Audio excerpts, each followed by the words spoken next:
भारत में महापुरुषों की मूर्ति लगाना आम बात है। वैसे तो ये महापुरुष सबके होते हैं, लेकिन राजनीतिक दलों के अपने अपने महापुरुष हैं। वे इन महापुरुषों के पद चिन्हों का अनुसरण करें या ना करें, लेकिन उनकी मूर्तियों को बड़े से बड़ा बनाने में कोई कसर नहीं छोड़ी जाती। ये मूर्तियां आमतौर पर मैदानों, दफ्तरों या शहर के मुख्य चौक पर बनाई जाती हैं। एक समय ऐसा भी था जब फुटपाथ और सार्वजनिक सड़कों पर भी मूर्तियों को स्थापित कर दिया जाता था, लेकिन 2013 में सुप्रीम कोर्ट ने अपने एक फैसले में इस पर रोक लगा दी। उसने राज्यों से कहा था कि वे सार्वजनिक जगहों पर मूर्तियां लगाने की अनुमति ना दें, लेकिन 8 साल बाद इस रोक में छूट की मांग की जा रही है उत्तर प्रदेश की योगी आदित्यनाथ सरकार की तरफ से। उसका कहना है कि वो प्रदेश की सड़कों पर संतों, धार्मिक नेताओं, स्वतंत्रता सेनानियों, राजनीतिक हस्तियों, शहीदों आदि की मूर्तियां लगाना चाहती है।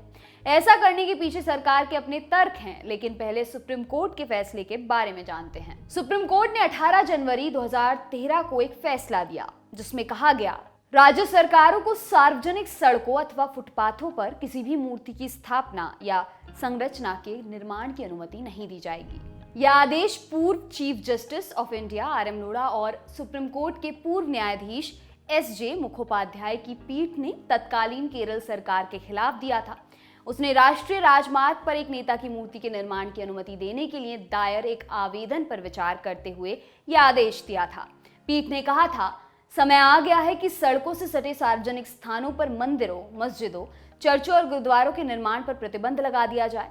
इनके होने से वाहनों की आवाजाही काफी हद तक बाधित होती है, जिससे लंबे ट्रैफिक जैम हो सकते हैं। इस पीठ ने कहा था, सार्वजनिक सड़क किसी की संपत्ति नहीं है। प्रत्येक नागरिक को सड़क का उपयोग करने का अधिकार है और मंदिर, मस्जिद, चर्च या गुरुद्वारे का निर्माण करके या किसी सार्वजनिक व्यक्ति की मूर्ति स्थापित करके उस अधिकार को बाधित नहीं किया जा सकता है। पूर्व चीफ जस्टिस ऑफ इंडिया ने यह भी कहा था कि सड़क के बीच में मूर्तियों की क्या आवश्यकता है। उनका कहना था कि देश के नेताओं को चमकाने से बेहतर है कि इस पैसे का उपयोग गरीबों के लिए किया जाए। प्रतिबंध लगाने के बाद अदालत ने स्पष्ट किया कि उसका आदेश स्ट्रीट लाइट, मास्क लाइट या अन्य जन उपयोगी सेवाओं की स्थापना पर लागू नहीं होगा।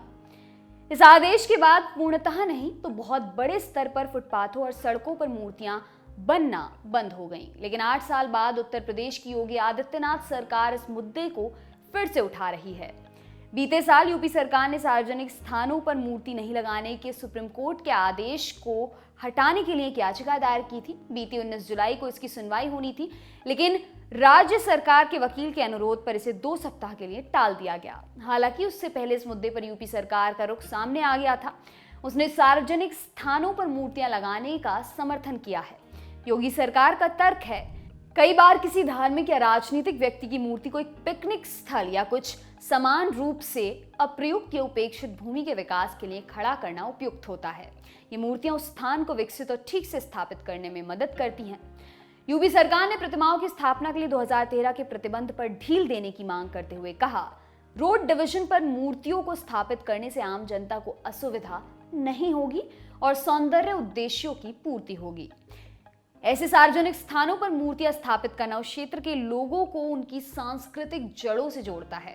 ये पर्यटन को प्रोत्साहित करने और उस विशेष स्थान या क्षेत्र की संस्कृति और इतिहास को संरक्षित करने में सहायता करता है। योगी सरकार का यह भी कहना है कि सार्वजनिक जगहों पर मूर्ति लगाने पर लगा पूर्ण प्रतिबंध स्पष्ट नहीं है। सरकार के अनुसार किसी भी सार्वजनिक स्थान पर किसी भी मूर्ति को स्थापित करने पर पूर्ण प्रतिबंध अस्पष्ट है।